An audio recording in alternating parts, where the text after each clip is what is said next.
अर्थात जेंडर। आज हम पढ़ेंगे जेंडर के विषय में, उसकी विशेषताएं, उसके प्रकार, इस तरह से हम सब आज पढ़ेंगे जेंडर के बारे में बच्चों।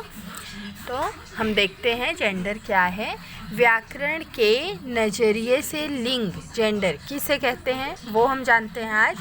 जिस चिन्ह से यह बोध होता हो कि अमुक शब्द पुरुष जाति का है अथवा स्त्री जाति का, वह लिंग कहलाता है। शब्द के जिस रूप से किसी व्यक्ति, वस्तु आदि के पुरुष जाति अथवा स्त्री जाति के होने का ज्ञान हो, उसे लिंग कहते हैं।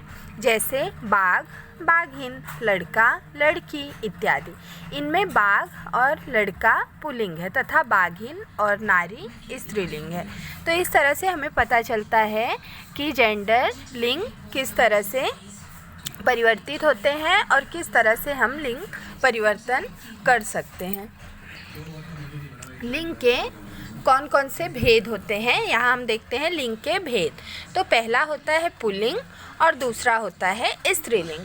पुल्लिंग का अर्थ होता है पुरुष लिंग, जहाँ पे पुरुषों की बात की जाती है, और स्त्रीलिंग अर्थात स्त्रियों के लिंग की जहाँ पे बात की जाती है। जैसे जिन संज्ञा शब्दों से पुरुष जाति का बोध हो अथवा जो शब्द पुरुष जाति के अंतर्गत माने जाते हैं वे पुल्लिंग है। जैसे शेर, पेड़, बैल, घर, बालक इत्यादि, ये सारे पुल्लिंग के अंतर्गत आते हैं। और स्त्रीलिंग के अंतर्गत क्या आते हैं?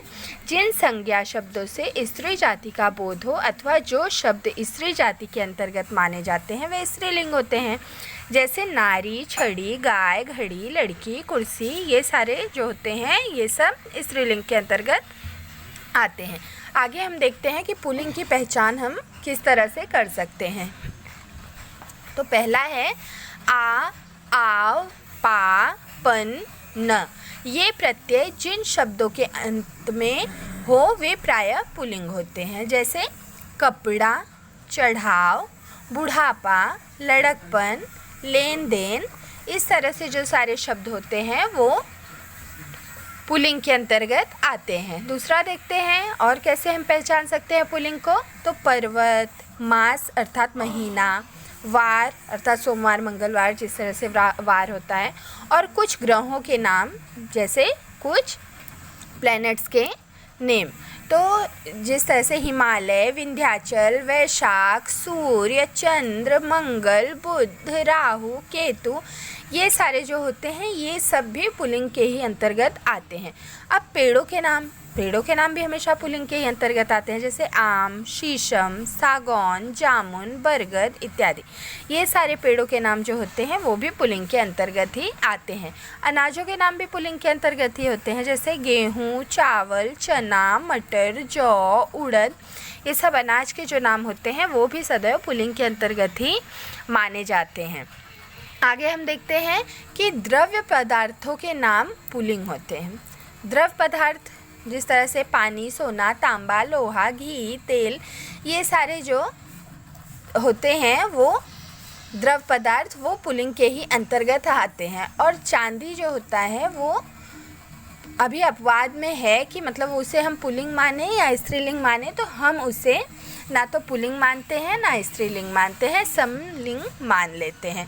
तो रत्नों के नाम भी पुल्लिंग के अंतर्गत ही आते हैं। जैसे हीरा, पन्ना, मूंगा, मोती, ये सारे भी पुल्लिंग के अंतर्गत ही आते हैं। और शरीर के अंगों के नाम सामान्यतः पुल्लिंग होते हैं। जैसे सिर, मस्तक, दांत, मुख, कान, गला, हाथ, पाँव, होठ, तालू, नख, रोम आदि, ये सारे जो शब्द होते हैं ये भी पुल्लिंग के अंतर्गत ही आते हैं। और आँख जो है वो अपवाद में है, ना तो वो स्त्रीलिंग के अंतर्गत आती है और ना ही पुल्लिंग के अंतर्गत, वो समलिंग के अंतर्गत आती है। जल, स्थान और भूमंडल के नाम पुल्लिंग होते हैं। जैसे समुद्र, भारत, देश, नगर, द्वीप, आकाश, पाताल, घर, सरोवर, ये सारे जो होते हैं ये भी पुल्लिंग के ही अंतर्गत आते हैं। अब हम यहाँ देखते हैं कि स्त्रीलिंग की पहचान किस तरह से की जानी चाहिए।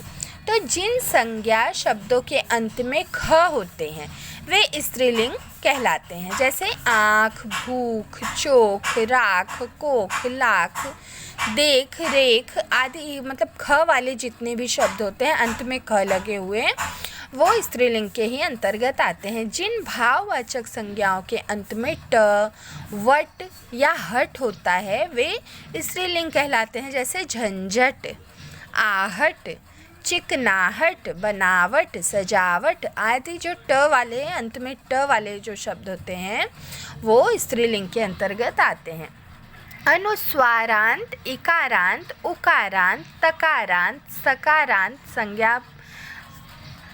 संज्ञा पद जो होते हैं वो भी स्त्रीलिंग के अंतर्गत ही आते हैं, जैसे रोटी, टोपी, नदी, चिट्ठी, उदासी, रात, बात, छत, भीत, लू, बालू, दारू, सरसों, खड़ाऊं, प्यास, वास, सांस आदि।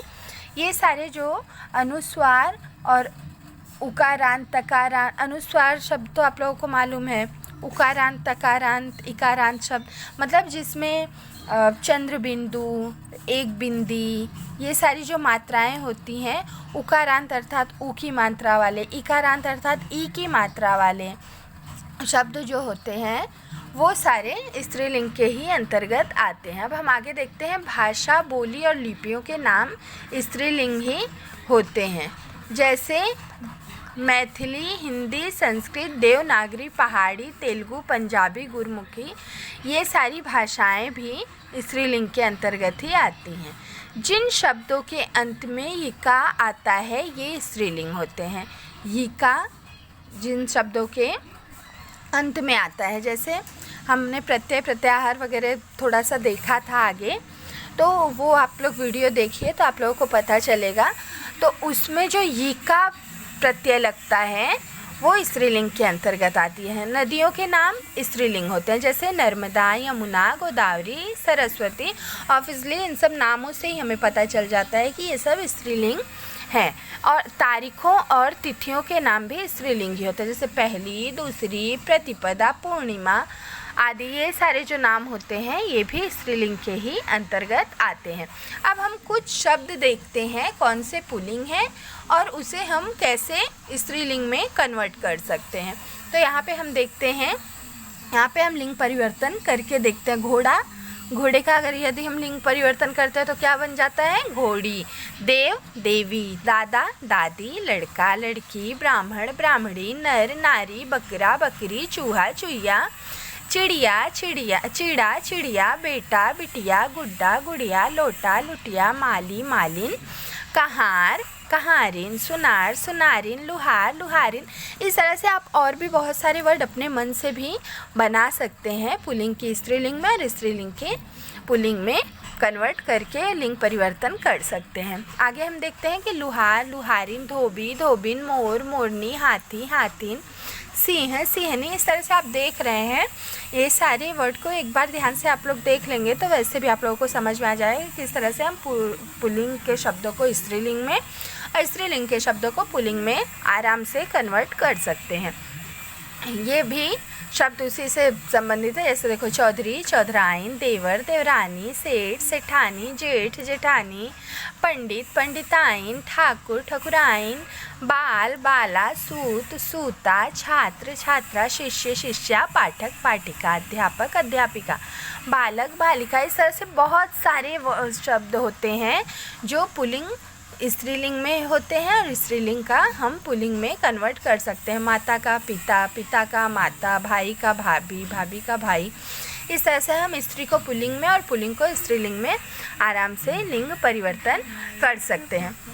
वैसे प्राणीवाचक शब्द जो हमेशा ही स्त्रीलिंग है या पुल्लिंग है, उन्हें पुल्लिंग अथवा स्त्रीलिंग जताने के लिए उनके साथ नर व मादा शब्द लगा दिए जाते हैं। अब यहाँ हम देखते हैं कि किस तरह से हम प्राणीवाचक संज्ञा को किस तरह से हम स्त्री और पुल्लिंग में कन्वर्ट करते हैं। तो यहाँ पे मक्खी, नर मक्खी, कोयल, नर कोयल, गिलहरी, नर गिलहरी, मैना, नर मैना, तितली, नर तितली, बाज, मादा बाज, खटमल, मादा खटमल, चील, नर चील, कछुआ, नर कछुआ, कौआ, नर कौआ, भेड़िया, मादा भेड़िया।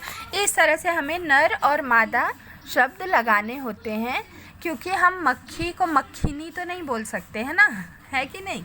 तो यहाँ पे हमें आगे नर लगाना होता है, तो उससे वो शब्द, और जहाँ पे नर ही है भेड़िया, भेड़िया नर है, तो हम मादा भेड़िया इस तरह से बोलते हैं। तो इस तरह से हम स्त्रीलिंग और पुल्लिंग को एक दूसरे से कन्वर्ट कर सकते हैं। आगे हम देखते हैं कि वैसे प्राणीवाचक शब्द जो हमेशा ही स्त्रीलिंग या पुल्लिंग है, उन्हें पुल्लिंग अथवा स्त्रीलिंग जताने के लिए उनके साथ नर व मादा शब्द लगा देते हैं। तो इस तरह से हम नर और मादा शब्द लगा देते हैं। इसे आप ध्यान से देखिए और इसे एक बार आप पढ़ लेंगे तो आपको पूरा समझ में आ जाएगा कि ये सारी चीज़ें किस तरह से परिवर्तित की गई हैं, नर से पुल्लिंग से स्त्रीलिंग में और स्त्रीलिंग से पुल्लिंग में।